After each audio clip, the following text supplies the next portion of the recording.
દેવતણો અવતાર, જેહ માતાવો પુત્ર પામી, તેના ભાગ્ય વિશે નહીં ખામી. આ તો કોઈ રાજકુમાર લાગે છે, યા તો કોઈ દેવનો અવતાર લાગે છે. જે માં આવો પુત્ર પામી, ઈ માના ભાગ્યની શું વાત કરે. ત્યારે બોલી બીજી એક બાઈ, ક્યાંથી આવ્યો હશે એ ભાઈ, કાં તો ક્યાંક જતા ભૂલો પડીયો, અને તેથી આ ઠેકાણે આવી ચડીયો. બીજી બાઈ કે છે ક્યાંક આવ્યો ક્યાંથી હશે, મને એવું લાગે છે કે જરૂર ક્યાંક જાતા છોકરો ભૂલો પડી ગયો હશે.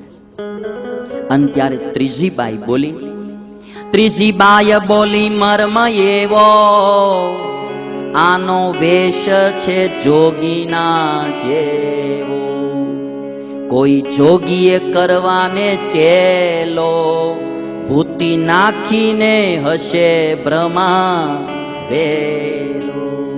મને એવું લાગે કે આનો વેશ જોગીનો છે ને, કોઈ બાવાએ આને ચેલો કરવા ભભૂતિ નાખીને ભ્રમાયો હશે.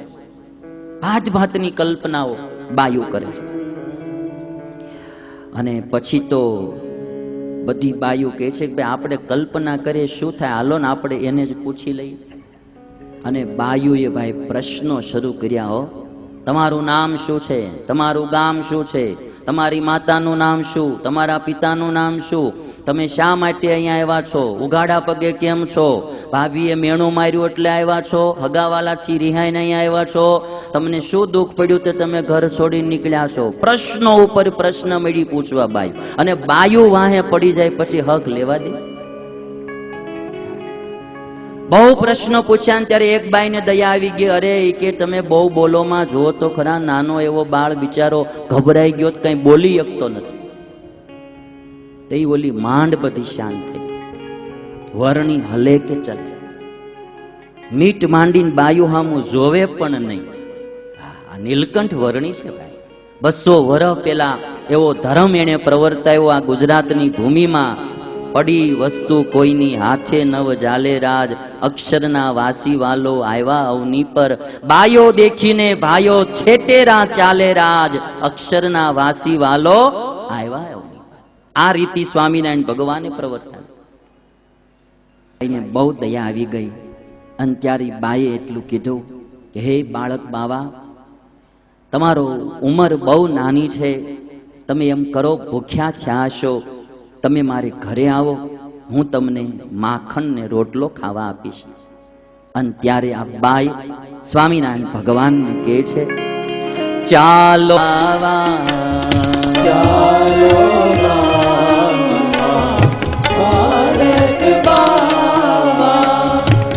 દેશું માખણ રોટલો ખાવા, અમે રોટલો ને માખણ ખાવા દેશું.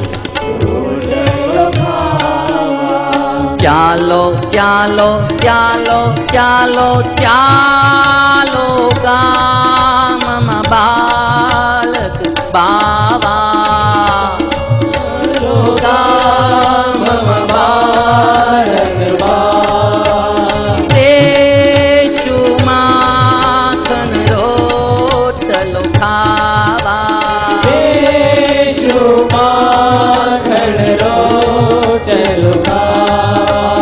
ચાલો ગામમાં બાળક બાવા, ચાલો ગામમાં બાળક બાવા, અરે દેશું માખણ રોટલો ખાવા, દેશું માખણ રોટલો ખાવા, ચાલો ગામમાં બાળક બાવા, ચાલો ગામમાં બાળક બાવા, દેશું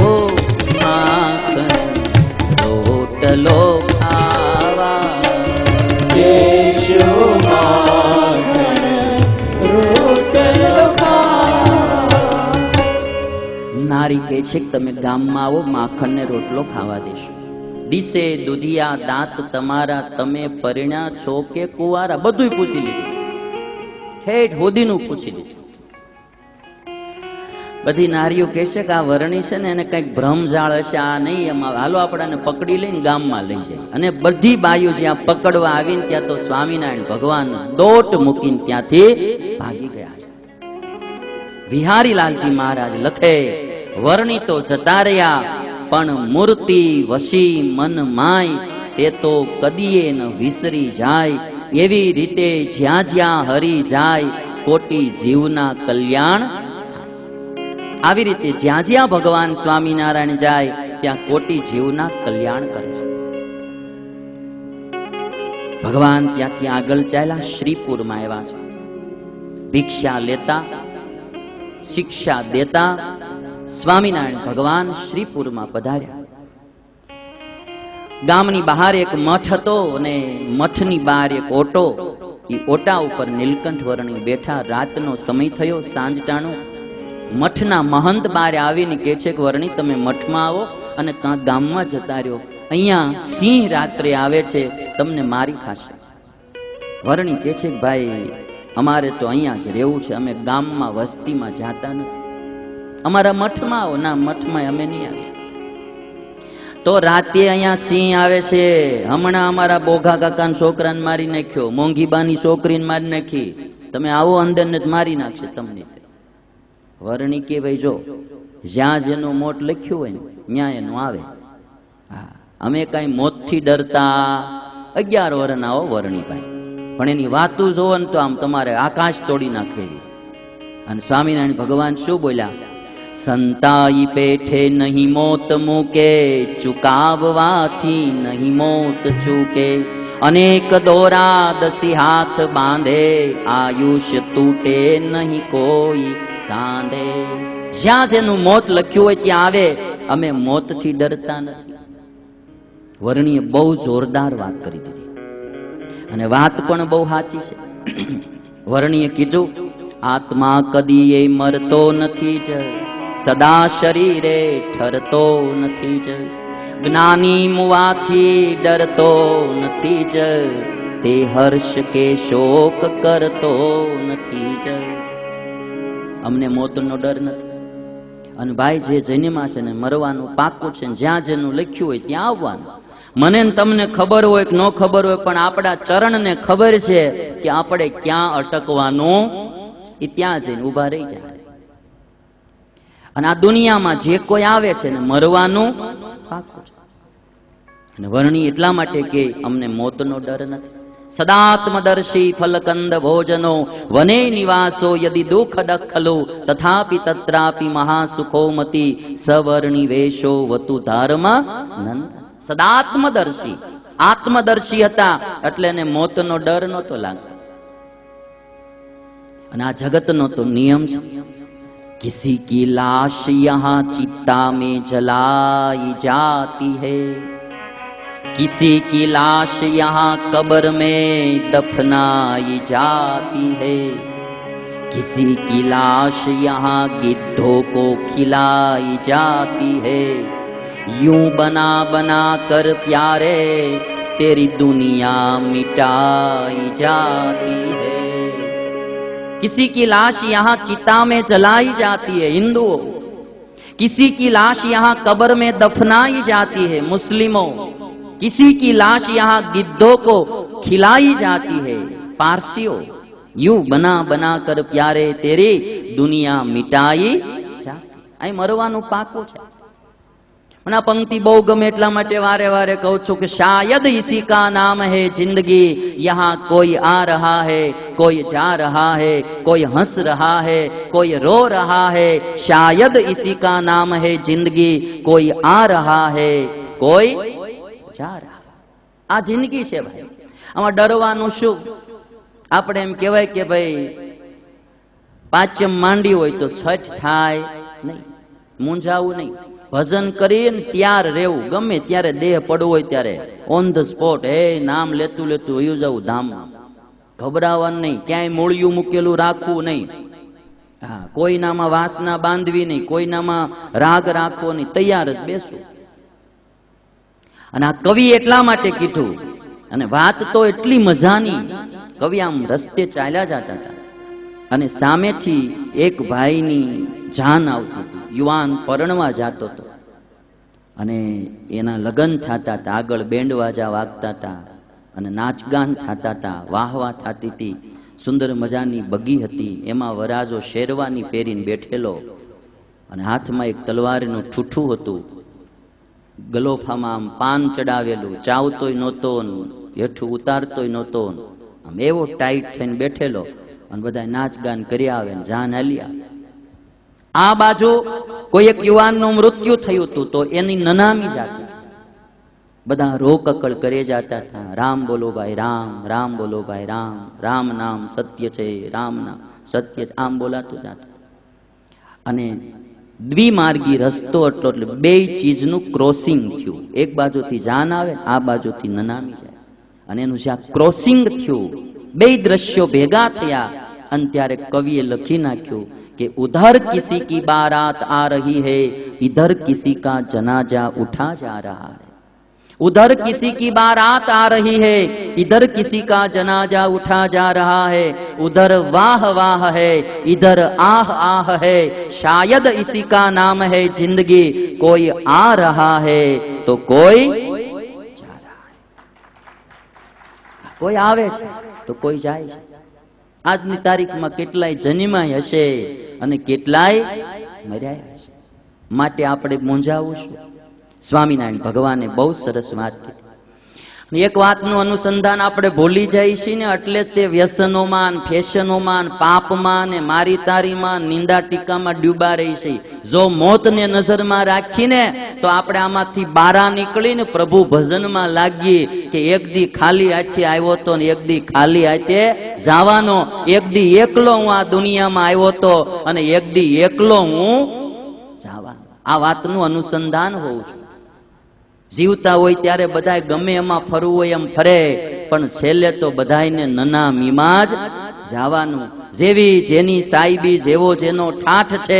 ઘણા લોકો, મોટા લોકો વિમાનમાં જાય છે, કોઈને ઘેર મોટર ગાડી, કોઈને ઘેર ઘોડા ગાડી. ખેડૂતોને ઘેર જુઓ ગાડા જોડાય છે. દાસ વલ્લભ કહે એ તો જીવા સુધીનો ઠાઠ છે, અને મુવા પછી નાના મોટા સૌ ઠાઠડીમાં જાય છે. મુવા પછી તો બધાય નાના હોય કે મોટા, વડાપ્રધાન હોય કે પ્રજા, રાજા હોય કે રંગ, શ્રીમંત હોય કે ગરીબ, બધાને ઠાઠડીમાં જ જવાનું. બધાને સ્મશાનમાં જ અગ્નિ સંસ્કાર થાય. जिंदगी सुधार बंदे यही तेरो काम है. जिंदगी सुधार बंदे यही तेरो काम है. यही तेरो काम है. सब घट घन श्याम है. यही तेरो काम है. सब घट घन श्याम है. जिंदगी सुधार, जिंदगी सुधार, जिंदगी सुधार, जिंदगी सुधार. गुरु की शरण जाओ, प्रभु का स्वरूप जाओ. गुरु की शरण जाओ, प्रभु का स्वरूप जाओ. ब्रह्मानंद मोक्ष पाओ. ब्रह्मानंद मोक्ष पाओ. सदा सुख धाम है, सदा सुख धाम है. जिंदगी सुधार, जिंदगी सुधार, जिंदगी सुधार, जिंदगी सुधार, जिंदगी सुधार, जिंदगी सुधार. વર્ણી તો અંદર ગયા નહીં. મહંત બાણું બંધ કરીને સુઈ ગયા. રાતના 12 વાગ્યા. સિંહની ગર્જના સંભળાણી. મહંતને એમ થયું કે જરૂર આ નાનો બ્રહ્મચારી આજ મરવાનો. મઠનું બારણું તો ન ખોલ્યું, બહુ ઊંચી એક બારી હતી, એની ખોલીને જરાક ડોકું કાઢ્યું અને જોયું ને ત્યાં તો નીલકંઠ વર્ણી બેઠેલા, અને સિંહ આવીને એની હામો બેસી ગયેલો, અને જાણે ધ્યાન ધરતો હોય એમ શાંત સ્વભાવે સિંહ બેઠેલો. અને ત્યારે ઓલા મહંત હતા ને એનો હાહ હેઠો ઉતર્યો. જાણ્યું મરાણો લઘુ બ્રહ્મચારી, જોયું ઉગાડી અતિ ઊંચી બારી. દીઠો પ્રભુ આગળ સિંહ બેઠો, ત્યારે થયો કાંઈક જીવ હેઠો. ત્યારે એનો જીવ હેઠો બેઠો. સવાર પડ્યું, ગામના લોકો બધા આવ્યા. વર્ણી આ મહંત પણ બહાર આવ્યા. વર્ણી સ્નાન કરવા નદીએ ચાલ્યા. વર્ણી જાતા હતા, પાછળ પાછળ સિંહ પણ ચાલ્યો. અને ત્યારે વર્ણીએ સિંહને એટલું કીધું કે વનના રાજા, હવે તમે વનમાં જાઓ. અને ત્યારે સિંહ ભગવાનને પ્રદક્ષિણા કરી અને વનમાં જતો રહ્યો. ત્યારે આ મહંતને એમ લાગ્યું કે આ બ્રહ્મચારી કોઈ પ્રતાપી છે. મહંતે સ્વામિનારાયણ ભગવાનને એમ કહ્યું કે પ્રભુ, તમે મારા મઠમાં આવી જાઓ, 1 વર્ષે લાખ રૂપિયાની આવક છે, અમને ખાલી ખાવાનું દેજો, બાકી બધું જ તમારું. નીલકંઠ વર્ણી કે છે, ભાઈ મારે એ કઈ જોતું નથી. મહંતે ઓફર કર્યો, ચાલો સોંપીશ હું મઠ તમને, શેર અન્ન જ આપજો અમને, લક્ષ દ્રવ્યની તો છે પેદાશ, વળી છે બહુ દાસીને દાસ. અને ત્યારે સ્વામિનારાયણ ભગવાન શું બોલ્યા કે અમારે એ કાંઈ જોતું નથી, અમે તો સાચા સાધુને ગોતવા માટે નીકળ્યા છીએ. જ્યાં અમને સાચા સંત મળશે ત્યાં અમે નિવાસ કરશું. અમે ધનથી, સ્ત્રીથી કે સત્તાથી કે રાજમાંથી લલચાઈ એવા નથી. અમારે તો સાચા સંત ગોતવા, અને સંત મળે તો અમને ભગવાનનો ભેટો કરાવે. આવી મુમુક્ષુતા માનુષ ચરિત્ર કરતા નીલકંઠ વર્ણીએ દાખવી છે. અને એટલા માટે વાલા ભક્તો, આપણે પણ સારા સંત ગોતવા. તમને અમરોલીમાં પૂજ્યપાદ હરિવલ્લભદાસજી સ્વામી એવા સારા સંત મળ્યા છે. ધન સ્ત્રીના ત્યાગી આ સંત છે. કળિયુગમાં એવા સંત મળવા મુશ્કેલ છે.